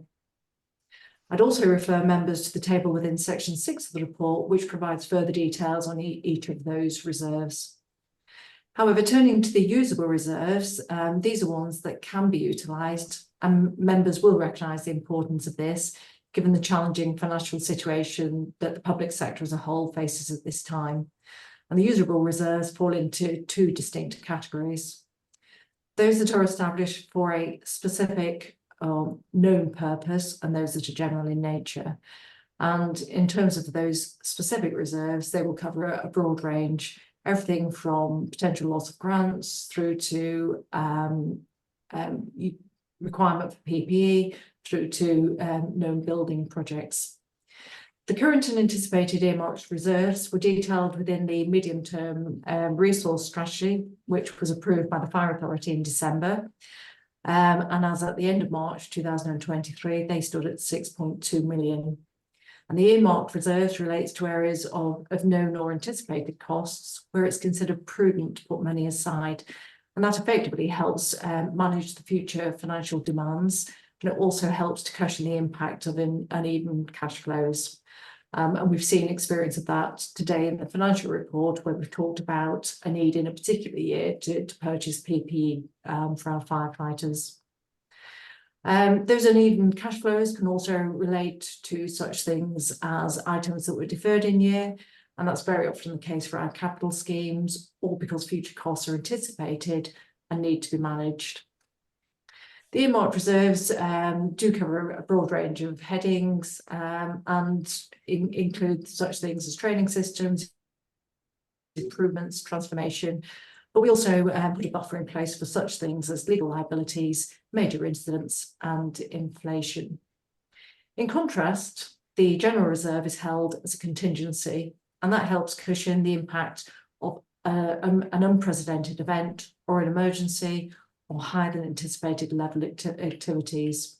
So by way of an example, if activity was to spike due to spate conditions, then the general reserve would be the first port of call. There is no prescriptive guidance on the level of reserves that should be held. Pardon me. And you will appreciate that this is a difficult balance to achieve. And it's always a tension of the financial pressures today versus that stability in future years. So it's very relevant at the current time. The authority is responsible for determining the reserves, but this is undertaken following advice and guidance from the officers within the service, who in turn take into consideration the known plans, the risks and the uncertainties. And in this respect, the budget setting process has due regard for a range of issues that includes anticipated inflation, variability of interest rates, capital receipts and expenditure. Also, we take into consideration service plans and their priorities. By an example of that would be the contamination work. We also need to have due regard for any financial risks, and in more recent years that has related to the grant funding received from the Welsh Government. In this respect, professional support is provided both by David as the Treasurer and by myself, and also through the Head of Finance. The strategy was considered by the Audit Committee and endorsed with a recommendation for approval by yourselves. Chair, I'm happy to take any queries that members may have. Yeah, Helen, questions and comments from members invited, please.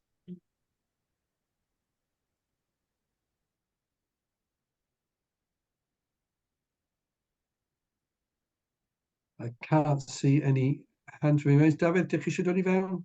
Na, jyst i nodi cadeirydd unwaith eto, mae hwn wedi bod ger bron y pwyllgor archwilio, lle gafon ni drafodaeth ddefnyddiol, ac mi fyddwn ni adrodd eto ar yr sefyllfa'r cronfeydd wrth gael lawr yn eich cyfarfod nesaf chi. Wedyn mae'n rhywbeth fyddwn ni'n ymweld efo yn fuan. Diolch, David, and can I take this opportunity to thank you and thank Helen again for the excellent comprehensive work that you've done in relation to these 4 reports that we've considered, and also to Mark and the work of the Audit Committee. So can I have a proposer, please? Diolch, Gareth. Seconder? Thank you, Mark. If you show, please, that you approve. Diolch yn fawr. So we're drawing to a close. So it's now item number 16, the Standards Committee Annual Report, and over to the clerk. Gareth, bore da, croeso. There are 2 items here. There is the annual report, which, as members will see from the report itself, is number 19 now, and the North Wales Fire, that's because the North Wales Fire and Rescue Standards Committee has always issued an annual report, even before it was a statutory duty. So in your constituent authorities, if your Standards Committee is only up to its 1st or 2nd annual report and you're wondering on the discrepancy, that's the reason why. You will see that the Standards Committee has met twice. As always with the committee, it is reviewing or conducting a rolling review of the codes and protocols for which it is responsible. And that's the 2nd report that I'll come on to in a moment. It goes through, it looks at those codes and protocols and makes sure that they are both pertinent and up to date, and where changes are required, it makes recommendations, as it has done in that 2nd report. You'll see that the committee also has reviewed the findings that have been reached by both the Ombudsman and the adjudication panel, case tribunals and the adjudication panel, and you will recall, Chair, that it has written, or that I have written on its behalf to you all, outlining a number of messages and a number of findings that were made in cases, just to highlight issues for members. I think the key one being the issue around driving.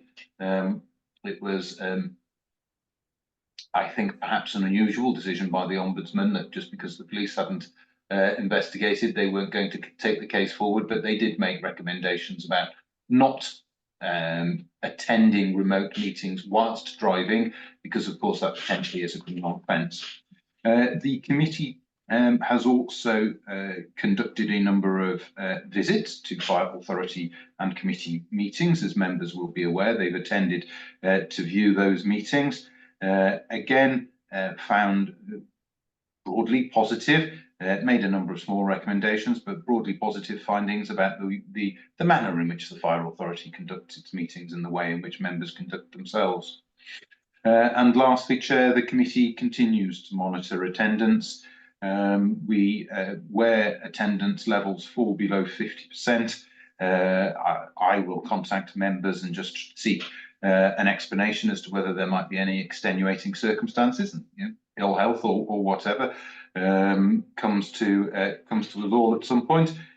So we will check to see whether there are extenuating circumstances and just see whether there's anything we can do to help the member bring their attendance levels back above 50%, because as we explain within the report, attendance is very important when there are so few, or relatively few, meetings within the authority during the year. Gaps, or gaps in attendance can lead to gaps in a member's knowledge, and that can have a big impact on the authority when, as I say, we have essentially somewhere between only 7 and 8 meetings per year, depending upon which committee one serves upon. That's all I wanted to say, Chair, in relation to the annual report. It is there for receipt by the authority. I'm happy to take any questions, Chair, before we move on and take the second report. Yeah, Gareth. Councillor Marion Bateman. Good morning, Marion. Good morning, Chair. Thank you. I would just like it noted and thank Gareth for contacting me to remind me that I hadn't attended any of the standards committee meetings. I have no excuse at all. I just didn't compute with me that I was a member, and I just do apologise sincerely for not attending. Thank you. Thank you, Mary. But I do take it that you're happy to continue as a member of the committee? Yes, absolutely. And perhaps I can make up for my absence when we meet again. Thank you. And Chair, we realised that there was something that was wrong because Councillor Bateman is scrupulous in sending apologies, and she hadn't sent apologies, and so that caused us to query with her whether she recognised her membership, because otherwise we would have received an apology. The appointment was, of course, made in the AGM in 2022 when lots was going on and lots was new for everybody. So yes, we've resolved that now. I can't see any other hands being raised, so we just need to approve receiving the annual report. Can I have a proposer, please? Thank you, Rob. Thank you, Gareth. If everybody shows that they approve, diolch yn fawr. So we come to the last item, Gareth, which is the rolling review of Councillors' Code of Conduct. Diolch. So, as I said, Chair, the committee reviews all codes and protocols to make sure that they remain, whether they're still required, whether they are up to date.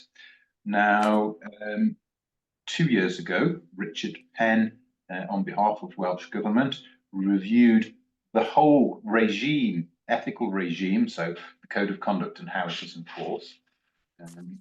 As part of that review, Mr. Penn made a number of recommendations for changes to the Code of Conduct.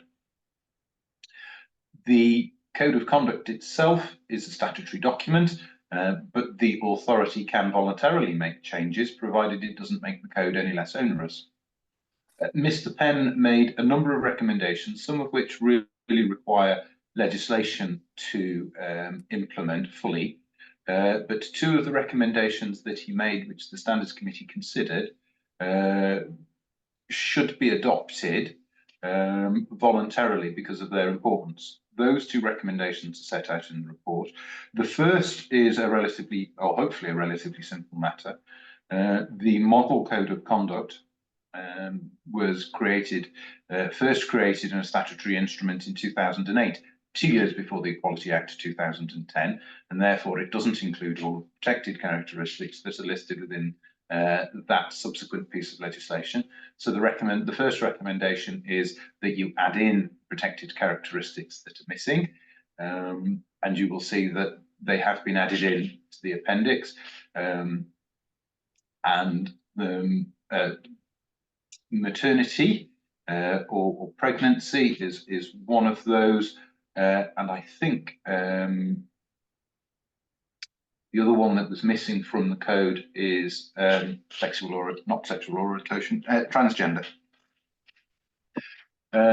The second recommendation, Chair, is a more complex one. And I say it's more complex. The need for it, I think, is probably immediately apparent. The solution to it is the complexity.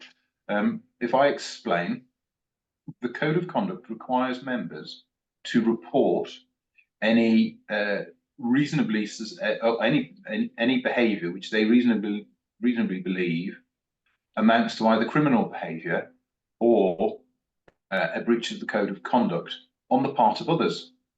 It does not include an obligation to inform either the authority or the Ombudsman where a member has themselves been convicted of an offence.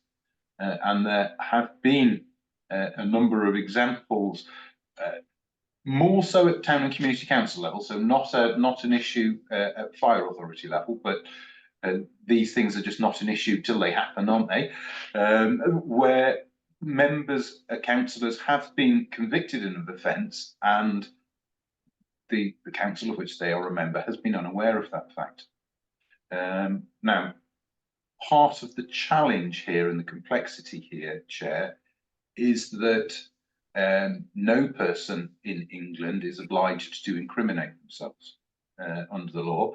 It's a long-standing and very important precept within our constitution, dating back to the era when, of course, people would be tortured until they did incriminate themselves.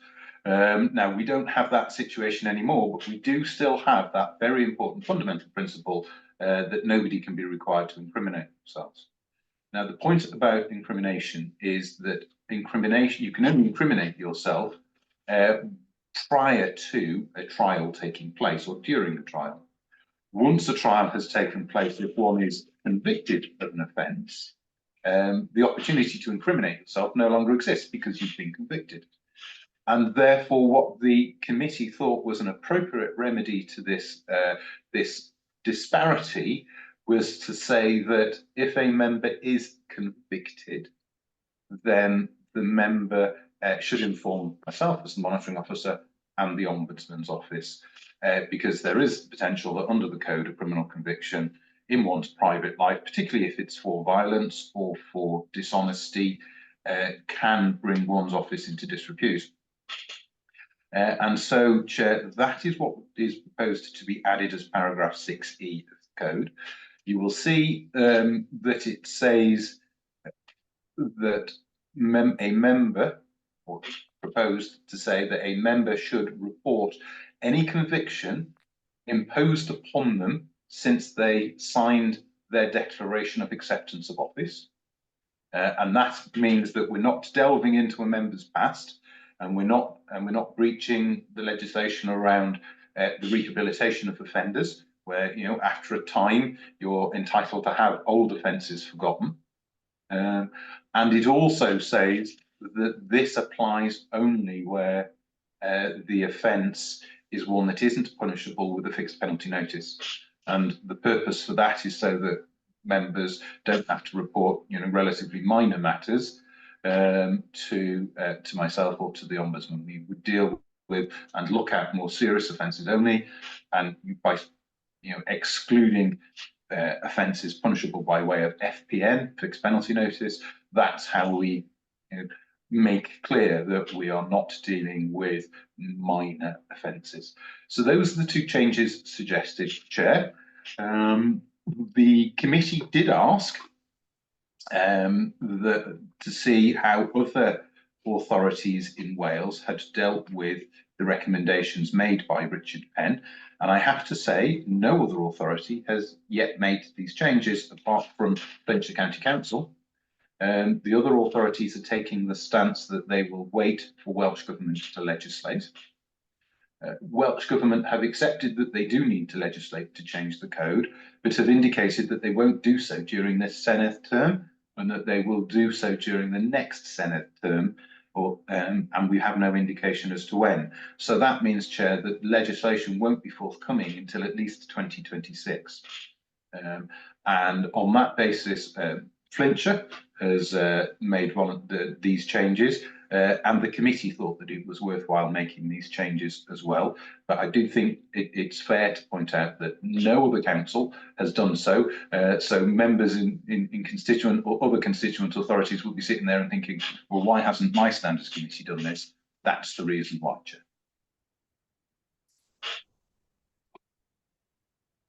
Thank you, Gareth, for that explanation. Any comments or questions from members in relation to the report?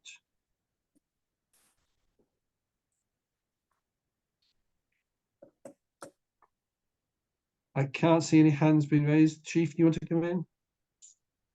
I just want to reiterate that this refers to members of the Fire Authority.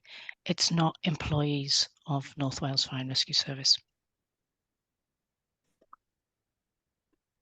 That's correct, Chair. This is the Councillor's Code of Conduct.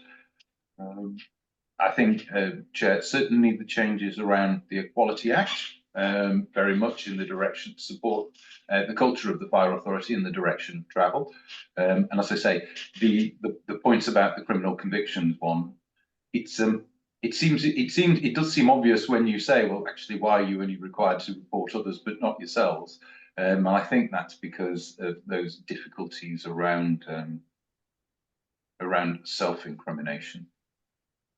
Thank you, Gareth. Gwynfor, ydych chi eisiau dod i fewn? Ia, diolch yn fawr. Ia, mae'r swyddog monitro wedi wneud o'n amlwg os oes o ddyfarniad yn erbyn rhywun, mae angen ymadrodd. Ond cwestiwn sy'n gynnau, beth sy'n digwydd os oes rhywun yn cael rhybydd gan yr heddlu? Yn aml mae hynny'n cael ei weld fel cyfaddefiad bod y person wedi wneud rhywbeth o'i le. Da ni'n darllen yn newyddion yn aml am gyrff sydd yn cymryd cama yn erbyn rhywun sy'n derbyn rhybydd. Ond ydy o beth ydych chi ddeud heddiw, ydy hynny ddim yn glir yn yr adroddiad yma os ddylsa rhywun fod yn adrodd os ydyn nhw wedi derbyn rhybydd gan yr heddlu.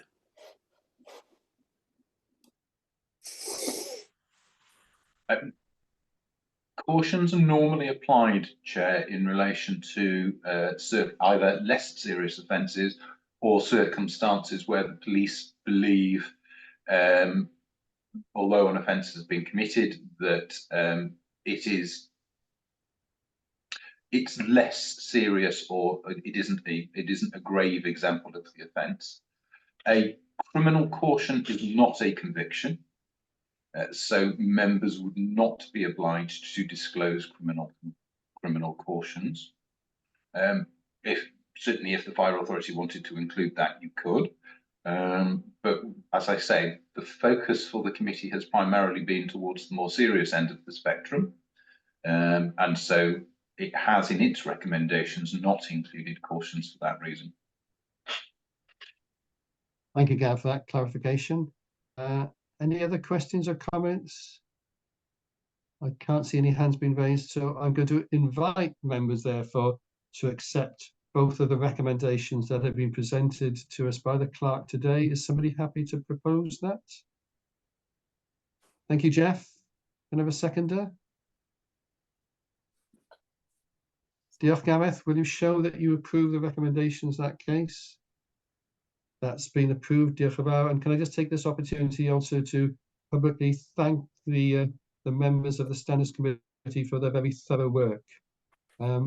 There is no urgent matters, so therefore we have completed the agenda for today's proceedings. Can I thank everybody for their participation and contributions? Diolch yn fawr pawb. Diolch yn fawr, thank you. All the best. Fine, well.